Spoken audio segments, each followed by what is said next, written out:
غزل کا 5واں شعر ہے۔ بے روئے مثل ابر نہ نکلا غبار دل، کہتے ہیں ان کو برق تبسم ہنسی سے ہم۔ مفہوم ہوگا اے محبوب، ہم مذاق میں تمہاری ہنسی کو برق تبسم کہتے تھے، یعنی تمہاری مسکراہٹ بجلی کا سا اثر رکھتی تھی، لیکن کیا خبر تھی یہ بجلی ہم ہی پر آن گرے گی اور ہمارے دل کا غبار روئے بغیر نہیں نکلے گا۔ اس شعر میں مومن خان مومن اپنے دوست سے ناراضی کا حال بیان کرتے ہوئے کہتے ہیں، ہمارے دوست کا حال کیا کہیے کہ ہم اس کے مسکراہٹ کو پیار سے بجلی سے تشبیہ دیتے تھے۔ یہ ہمارا اور اس کا پیار کا ناطہ تھا، مگر یہ توقع نہ تھی کہ دل کی لگی اس قدر نقصان دہ ہو سکتی ہے۔ وہ تو ہم پیار سے اس کو برق تبسم یعنی بجلی مسکراہٹ جیسا کہا کرتے تھے، وہ سچ ہی مجھ ہمارے اوپر بجلی بن کر گرا اور ہمارے دل کو پاش پاش کر دیا۔ ہماری بدقسمتی دیکھیے، وہ بات جو ہم ہنس ہنس کر کہا کرتے تھے ہمارے لیے قاتل ثابت ہوئی۔ ہمارے دوست نے ہمارے مذاق کو سچ بنا دیا اور ہمیں ایسی مصیبت میں ڈال دیا جو صرف اور صرف نقصان کا باعث ہے۔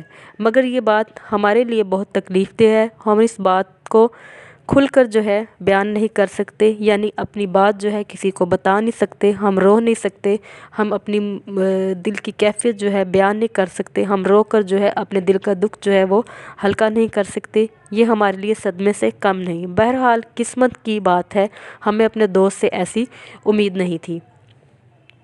اس غزل کے پس منظر سے ہٹ کر اگر ہم دیکھیں، یہ ایک روایتی غزل ہے جس میں عاشق محبوب کی بے وفائی، بے رحمی، ستم گری کا تذکرہ کر رہے ہیں۔ زیر بحث شعر میں مومن خان مومن کہتے ہیں، ہم محبوب کی مسکراہٹ کو برق سے تشبیہ دیتے تھے، لیکن کیا خبر تھی یہ بجلی ہمارے لیے ہی ہے اور ہمیں ہی یہ خاک کر دے گی اور ہماری زندگی اذیت، مصیبت، ملامت اور بلاؤں کا گھر بن جائے گی۔ دراصل شاعر اس شعر میں عشق میں پیش آنے والی مصیبتوں، تکلیفوں کا تذکرہ کر رہے ہیں۔ جب تک اس راستے کا مسافر نہیں بنا تھا اسے کسی چیز کی پرواہ نہیں تھی، لیکن جب سے محبوب کی مسکراہٹ نے اسے گھائل کر دیا، اب سے اس کی زندگی مصیبتوں، دکھوں، تکلیفوں کا سامان بن چکی ہے۔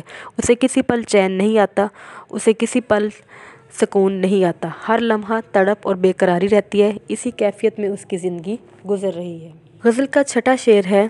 کیا گل کھلے گا دیکھے ہے فصل گل تو دور، اور سوئے دشت بھاگتے ہیں کچھ ابھی سے ہم۔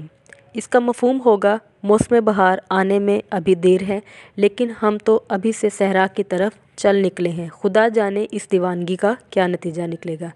زیر بحث شعر میں شاعر بہار کی آمد سے پہلے ہی صحرا کی طرف جانے کا ذکر کر رہے ہیں۔ اردو شاعری میں روایت ہے، بہار کا ایک ایسا موسم ہے جس میں دیوانوں کی دیوانگی انتہا کو پہنچتی ہے اور دیوانے اس دیوانگی کے ہاتھوں بے قرار ہو کر صحرا کی طرف چل نکلتے ہیں۔ دیوانگی اور صحرا کا آپس میں بہت گہرا تعلق ہے۔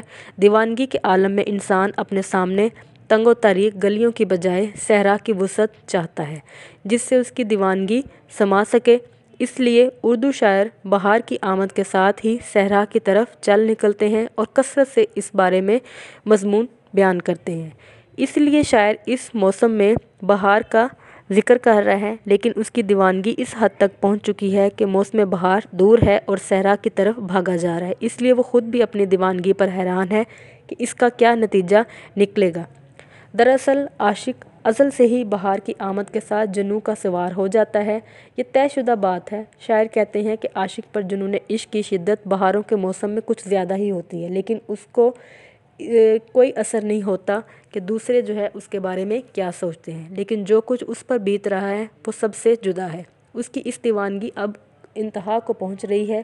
وہ موسم بہار کا محتاج نہیں، دراصل یہ بتانا چاہتا ہے کہ اس کی دیوانگی لا علاج ہے۔ اب اس کا مرض لا علاج ہے، وہ کس راستے پر جا رہا ہے اس کا کوئی پتہ نہیں، اس کی واپسی اب ممکن نہیں۔ غزل کا 7واں شعر ہے۔ لے نام آرزو کا تو دل کو نکال لیں، مومن نہ ہو جو ربط رکھیں کسی بدعتی سے ہم۔ اس شعر کا مفہوم ہوگا، اگر میں آرزو کا نام بھی لوں تو دل کو سینے سے نکال کر پھینک دوں، کیونکہ کسی مومن کو کسی بدعتی سے کوئی تعلق زیب نہیں دیتا۔ مومن اور آرزو دونوں بڑے شاعر تھے، دونوں کے اشعار میں قدرت نے بے پناہ دلچسپی کا سامان چھوڑا تھا۔ دونوں کی آپس میں لڑائی نے یہ وقت دکھلایا کہ دونوں ایک دوسرے کے خلاف شعر کہنے لگے۔ مومن نے آرزو سے جس وقت لڑائی کی تو اس وقت اس نے آرزو کے بارے میں درجہ بالا شعر کہا۔ بعد میں دونوں میں صلح ہوئی تو نیچے والے مصرعے میں شاعر نے اپنا تخلص لگا دیا۔ اس طرح یہ ذو معنی شعر بن گیا۔ یعنی بدعتی اور مومن کا آپس میں کوئی تعلق نہیں ہوتا۔ اس دور میں شاعروں کے درمیان میں چپکلش چلتی رہتی تھی۔ بعض اوقات یہ لڑائی زندگی پر محیط ہوتی اور بعض اوقات ادھر لڑائی کی اور ادھر مان گئے۔ بہرحال مومن خان مومن اس وقت شعر کہتے کہ ہم ایسے دل کو سینے سے نکال کر پھینک دیں گے جو آرزو جیسے انسان کا نام لے گا۔ وہ مومن ہی کیا جو دین میں نئی اختراع نکالنے والے سے ربط رکھے۔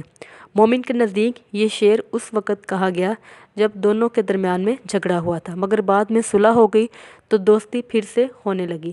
مومن زور لکھنے والے تھے، انہوں نے بہت روز لڑائی کے بعد یہ شعر لکھ کر آرزو کے بارے میں برملا اظہار کر دیا۔ بعد میں یہ شعر چونکہ ذو معنی تھا اس لیے زیادہ تر لوگوں کے پاس نہ پہنچ سکا۔